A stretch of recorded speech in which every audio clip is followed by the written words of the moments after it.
Welcome back to Boilers and Beyond. I'm Jordan Jones. Purdue will look to end a 2-decade-long drought on Friday night as it hosts Wisconsin at Ross-Ade Stadium.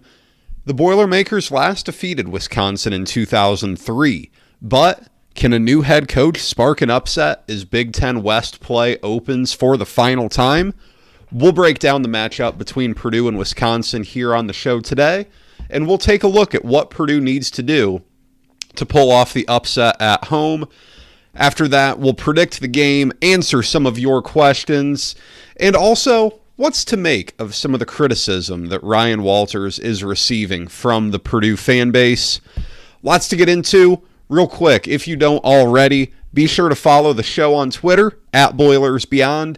I'll be tweeting there all night Friday, plus plenty of thoughts, observations throughout the week. All the good stuff is there on Twitter, @BoilersBeyond.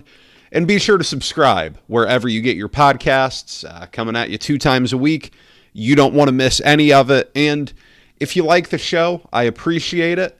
Give us a good review on your favorite podcast platform, and also send it along to a friend. There are countless Purdue fans who don't listen to this show.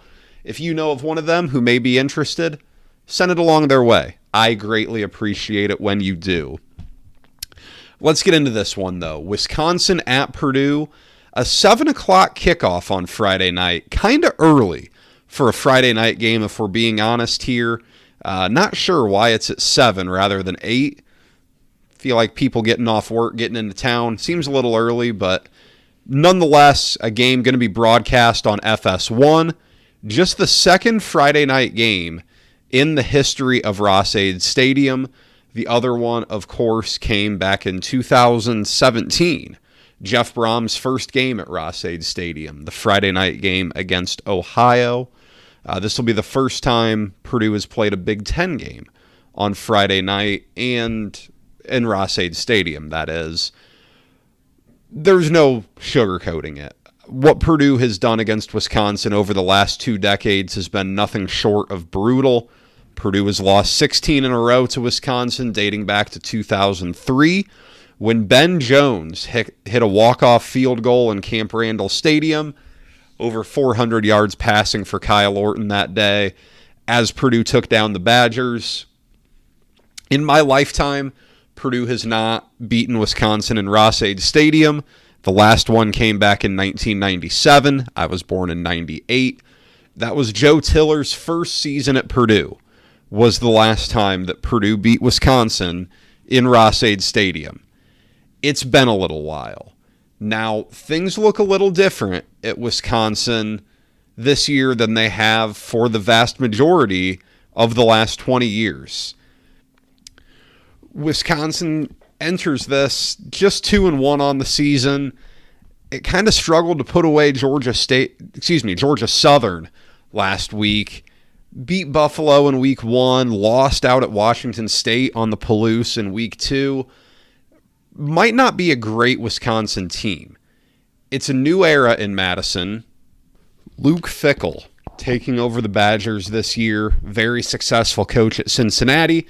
As you are all aware, only coach to ever take a group of 5 team to a college football playoff. Sweeping changes, really, when you consider what the Wisconsin program has been dating back to Barry Alvarez. Phil Longo comes in as the offensive coordinator, a guy who is an air raid disciple. It's very similar to Graham Harrell in that regard. In reality, it's about a 50-50 run-pass mix to this point for Wisconsin. They're not a team that's going to pass the ball as much as Purdue does right now. They're not a team that's going to run that Mike Leach, Hal Mummy type of air raid, but it's a team that's going to throw the ball a lot more than most Wisconsin teams have in the past. I think Wisconsin's run game is still too strong to not use over and over again. Braylon Allen and Ches Malusi, dynamic duo in that backfield, back yet again. Those two have given Purdue tons of problems over the last 2 years. Braylon Allen, everyone knows who he is, back-to-back 1,000-yard seasons. He's a true junior, just in his third year. Absolute star. He's a fantastic running back. And Ches Malusi, as good of a number 2 back as you're going to find. He's had some serious success against Purdue. He's been really, really good. So I think when you look at this Wisconsin team, I expect them to come in and play a complete run-first style of football. Maybe they don't.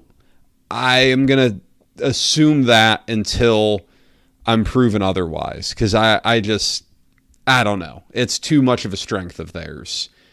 Tanner Mordecai came in from SMU, though, to play quarterback and to lead a little bit more of a pass-happy Wisconsin offense. Mixed results to this point. He's hitting 67% of his passes, just 2 touchdowns and 2 picks. Not a great ratio there. With the completion percentage, it's similar to Hudson Card, where the pass game is schemed to get a lot of guys open. That's really the end goal of their pass game, is to hit on a lot of passes, break some yards after the catch, all of that. He's a guy with a ton of experience, though. They ran a really high-octane offense in Dallas when he was with SMU, and he's very experienced. A guy who's in his 3rd or 4th year as a starting quarterback now. He's spreading the ball around to various receivers. They've got a mix of returning guys, Chimere DK, along with some transfers that they've added. A pretty good group. It's not, Mordecai doesn't have that same rushing threat that Garrett Schrader had last week, but Mordecai is absolutely capable of tucking and running. He had a pair of touchdown runs last week against Georgia Southern, and if Purdue isn't able to corral him, if Purdue's not able to improve in the quarterback run game, I certainly expect Wisconsin to try to run him on Friday. At this point, Purdue has to prove that it can stop it, or else it's going to see it from any quarterback who can do it. It's a Wisconsin offensive line. I don't know that it's as much of a group of maulers as the Badgers have had in the past, but it's still a formidable offensive front. Purdue has struggled greatly against Wisconsin's offensive lines in recent years. It's one of those, just like the Wisconsin defense that I'm about to talk about, until Purdue shows that it can conquer that offensive line, I'll believe it when I see it. Same deal with the defense. Purdue has had serious problems with this Wisconsin defense. Even the last couple years, when Aiden O'Connell has been playing at a high level for Purdue. I think back to 2 years ago where he throws 3 picks. Last year, throws a pick 6 on the first possession of the game. Just a brutal one. He really struggled against Wisconsin. This defense looks a little different now. It's a bit of a 3-3-5, but very multiple. It's not going to sit in a 3-3-5 all game. It'll move guys around quite a bit. It'll give you a lot of different looks at the line of scrimmage. I don't think this is a great Wisconsin team. I don't think this is a Wisconsin team that is capable of winning the Big Ten. I think the Big Ten East has that on lock again this year. I don't know. I would still take Iowa over Wisconsin to win the West right now. I know that's not the most popular pick, but that's where I would go. It's a formidable group, though. Wisconsin does not beat itself. Purdue has learned this time and time again. Wisconsin does not beat itself. So Purdue's going to have to come out and play really well. There are a few injuries to keep an eye on here. The biggest one is Kydron Jenkins, Purdue's, co-top pass rusher. Him and Nick Scorton have been fantastic this season. Jenkins missed the second half against Syracuse. Don't really know what's going on there. Ryan Walters has been pretty vague, did not commit one way or another to Jenkins' availability on Friday. I guess we'll find out when that availability report hits. But if he's not able to go, that's a huge loss for Purdue. We saw Will Helt slide in there, and he did a nice job. For a true freshman coming in and playing in a Power 5 game, that's impressive. Will Helt's got a bright future, and I'm curious to see if Corday Sidnor can get on the field a little bit more. He's a guy that I thought would have a pretty big year. He's barely playing right now. That surprises me, but Purdue will need him or Scotty Humpich to come in and give some reps if Jenkins can't go. And then Purdue's still waiting on the debuts of Salim Turner-Muhammad and Gus Hartwig. Purdue needs help at corner. So Turner-Muhammad could at least provide depth at the bare minimum. Gus Hartwig very well could be Purdue's best offensive lineman, probably him or Marcus Bowe. Purdue needs help in the middle of the offensive line as best it can get. Hartwig would represent that. Again, keep an eye on that injury report because Purdue's not really going to talk about much until it has to 2 hours before kick. 3 questions about this one. Look, number 1, can Purdue make Wisconsin throw the ball? This has been a constant theme over the past 20 years, especially the last 2 with Graham Mertz. Wisconsin has largely had passable quarterback play. Graham Mertz was kind of a question mark to that the last 2 years. If you consider him passable or not, I think you can make an argument either way. He wasn't that good. Purdue couldn't make it matter. Wisconsin ran the ball all over him. That game at Ross-Ade Stadium 2 years ago, Mertz barely had to throw the ball. Mertz barely threw the ball in general. The game last year, threw the ball a little bit more, but, it didn't matter. Purdue could not slow down the run game. It didn't matter. Purdue's been solid against the running back run this year. I know that sounds almost too obvious, but Purdue struggles against the quarterback scramble, but to this point, it has done well in the traditional run game on defense. Now, if Jenkins can't go, that may make a little difference there, but Purdue's been solid.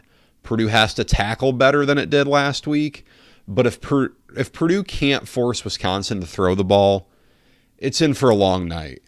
If Wisconsin's able to run it over and over again and have 4.5, 5, 6 yards per carry, Purdue doesn't have a chance. Purdue cannot win that way. And on the flip side, question number 2, can Purdue move the ball on the ground at all? Purdue's run game looked really bad last week. We talked about all the fumbles.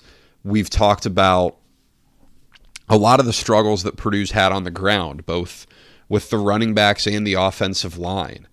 Right now, my prediction for Devin Mockabee to get to 1,000 yards is not looking particularly great. He's off pace by quite a bit there. He's at 185 when he needs to be at 250. Look, Purdue in general, I'm curious to see what the split looks like between Devin Mockabee and Tyrone Tracy carrying the ball because, as I said, I do think Purdue needs to get Tracy the ball more. But no matter who's running the ball for Purdue, total, Purdue's run for 407 yards this year. 318 of those are yards after contact. So 75% of Purdue's yards on the ground are coming after contact. That's way too many. Purdue is getting hit way too quick when it tries to run the ball. And look, that comes back to the offensive line, and it's tough because that unit is what it is, really. Gus Hartwig can come back, and he will help, but that offensive line is what it is. You can't... It's like the old saying, no pep talk can make someone who's not capable of doing something do it. And Purdue's offensive line is just limited in what it can do. There's no use in really bemoaning it and just hammering it over and over again. But Purdue's limited on the offensive line. You can't have fumbles. You just can't. You can't turn the ball over and expect to win this game. Purdue needs to fight for everything it can get on the ground. I don't expect it to get 5-6 yards per carry, but if it can at least, plow ahead for a couple yards when it needs to, that makes it a lot different. And number 3, are we going to see the airstrike defense strike? Purdue's not forced enough turnovers to this point. Just 4 turnovers through 3 games, a pair of picks for both Cam Allen and Dylan Thieneman. Defense has to make more big plays. I think the pass rush has done a good job. I'm impressed with what Purdue has done in the pass rush. Scorton and Jenkins have been fantastic for you there. I don't know that Purdue's done as well on the interior of the defensive line at getting after the passer, but what can Purdue do in the pass rush? Can it get some strip sacks? Can it force an early throw from Mordecai before the receiver's ready? A hurried, poor decision? Purdue's got to force turnovers just as much as it has to eliminate them on offense. It's got to force them. A few thoughts here. Final year of Big Ten West play. This is the start of Big Ten play. I know this is, the second Big Ten West game because Minnesota and Nebraska opened with one another. Illinois had a conference game last week. But, this is the last ride for the Big Ten West. We talked about it last week. It looks like a really poor division this year. I don't think Purdue can win it, but it's a wide open group. It is a division that gets poked fun at quite a bit. Enjoy it while it lasts. It's the final year of it. Have some fun with it. Enjoy the Brian Ferentz drama and figuring out what Wisconsin is, and Lord knows what Nebraska is. Enjoy the last year of the Big Ten West. I think losing this game, if Purdue does lose, and look, I have always chalked this game up as a loss. I don't think losing this game should change the outlook for Purdue fans a whole lot. Anyone being realistic after 16 years probably had this chalked up as a loss. It is what it is. If you pull off the upset, it's fantastic. Ryan Walters said it on the radio show the other night. Pulling an upset here would be a night that his players would never forget. And it'd be a party in West Lafayette, that's for sure. I don't know that this is one, though, that if Purdue loses, fans should be, sounding panic buttons over. I just don't think so. Can Purdue get through a game without missing a kick? Sometimes I feel like I'm oddly critical of Purdue's field goal kicking or just kicking game in general, but you can't miss a kick in every game and expect to win. I know the 2 field goals that have been missed from 43 and 50, it's not like they're chip shots, but again, these are points that Purdue's leaving on the field. Purdue cannot afford to do that.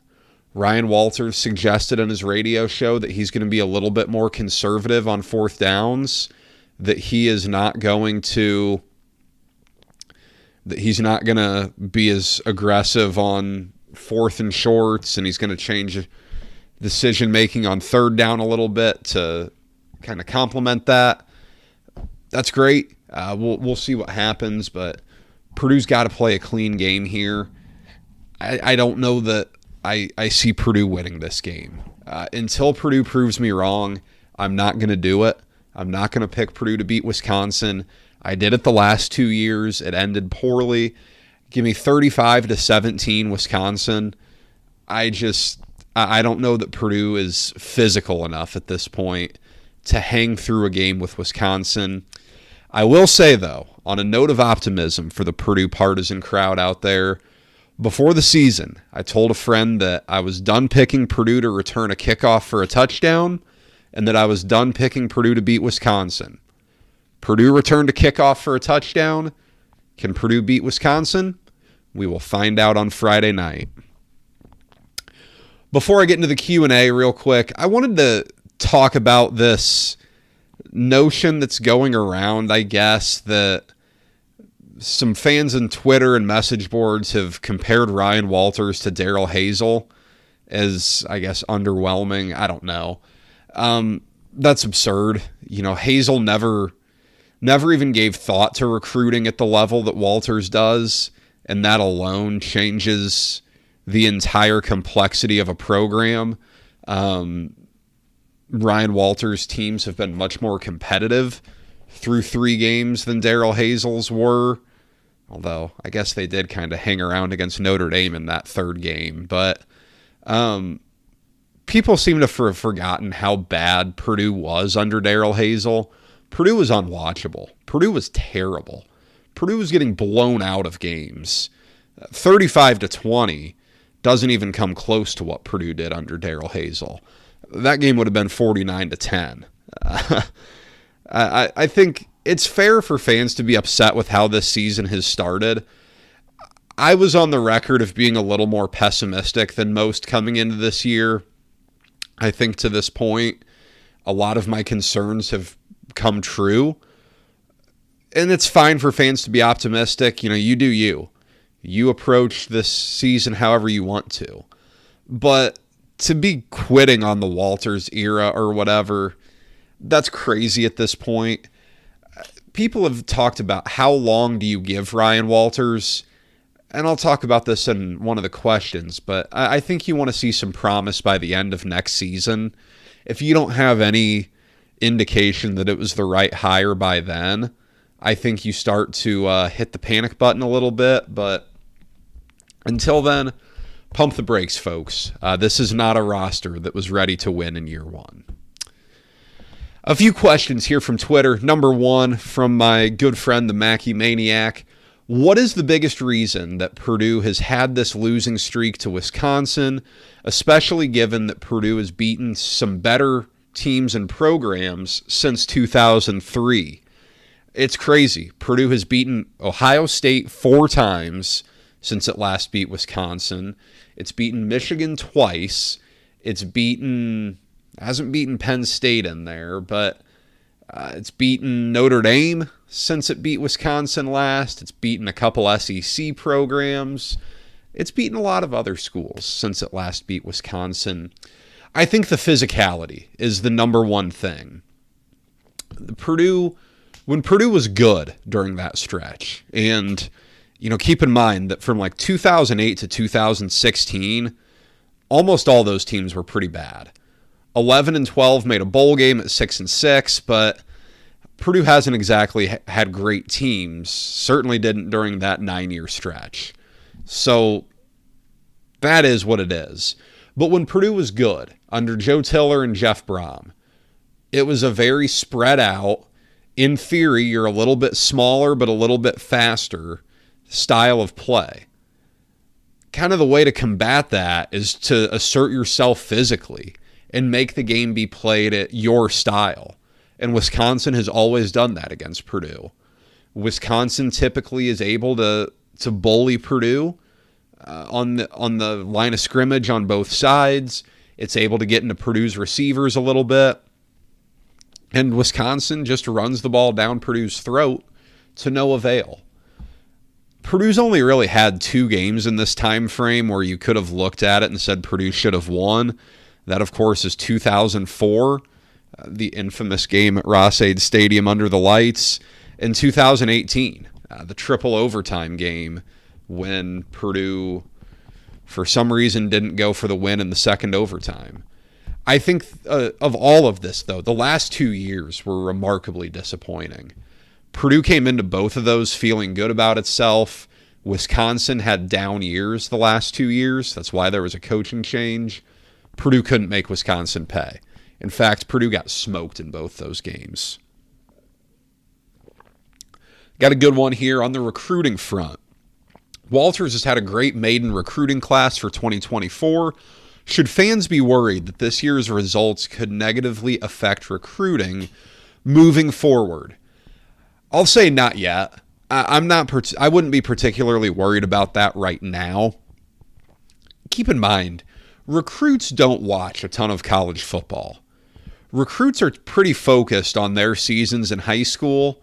They're not coming home from, Saturday morning film and ice bath or whatever and just watching football for 12 hours like those of us who just sit on the couch and eat pizza and drink beer all day are doing. It's a different world. Recruits don't do that. Recruits don't. They see what happens on Twitter and they see the highlights, but recruits aren't really diving into, the nitty-gritty of college football.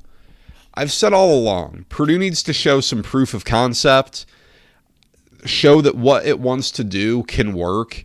I think you've seen some of that so far. I really do. I think you can see, especially on defense, that Purdue just doesn't have the dogs, and especially in the back end of the secondary, to do what it wants to do yet. It needs to get quicker. It needs to get faster. On offense, fans have been complaining about play calling a lot. I think schematically, though, what Purdue wants to do can work. I think there's been some proof of concept. I think that's a success. I think there's some real energy from the coaching staff. I know a lot of the buzz has been Ryan Walters on his radio show saying Purdue got a top 50 kid in the 25 class silently committed. That's awesome. Purdue's recruiting pretty well right now. I think the one thing you need, though, and when I say that I think you need Purdue to show something by the end of next season, after 2 years, if Purdue doesn't look very good, you run into the recruiting effect where other schools are going to point at your situation and say, is that coach still going to be there? That's the problem. I think you have 2 years to kind of get something going, and then you do get confronted with that, and that's tough. That's really tough. You don't want to deal with that on the recruiting trail. So until those questions start popping up, I don't think Purdue needs to be too concerned about the on-field results affecting recruiting. Let's touch base, next November or so. And then finally, the last one, should we be on the lookout for a little bit more zone coverage on defense to try to keep Cam Allen away from the one-on-one situations? The listener says he's a tremendous ball hawk, better served as a safety than a nickel corner. Look, going to a bunch of zone would kind of go against what Ryan Walters wants to do schematically. Purdue wants to play a lot of man-to-man. It wants to play one deep safety, and it wants to go get the quarterback. That would require Purdue to really change what it wants to do. And if you are committed to running this defense in the long haul, and this is something that as a program is going to be a big part of your philosophy, you don't fold on it after 3 games. You commit to it, you work through the lumps in year 1, and you build moving forward. That's kind of a program building thing rather than trying to piece together a one-team thing. I think it's unfair to pin all of Purdue's secondary struggles on Cam Allen. He's struggled at times this year. There's no doubt about that. If you look at, playing around with Pro Football Focus data, he leads Purdue in yards allowed when targeted, but he's not the only one. It's not like Purdue's secondary is tremendously strong. I think Marquise Wilson has been really good. I like what Purdue has there. I think Markevius Brown's a really good tackler, but I don't know how great he is in coverage. I think we've seen Botros Alessandro in his limited reps experience a little bit of that JUCO to Power 5 jump. It's not easy. Salim Turner Muhammad hasn't played. You're thin. You're thin everywhere on the back end. So if you go to more zone, okay, but I don't think you want to give up on what you want this program to be just because your year 1 may not be tremendously well equipped for it. And I certainly, on a short week against Wisconsin, I don't think you can install a ton of new stuff. On a short week, no. I don't see that happening. So that's what I've got for this week, previewing Purdue against Wisconsin. I'll be back here on probably Saturday to break down the game, talk about some observations, and talk about where Purdue goes from there. Purdue wraps up September with Illinois, so we'll turn a page to that. But please give the show a follow on Twitter, @BoilersBeyond. You can also email me, boilersandbeyondpod@gmail.com. Subscribe wherever you get your podcasts. For those of you making the trip to West Lafayette on Friday, safe travels. Enjoy the game. I look forward to talking to you guys this weekend. Take care, guys.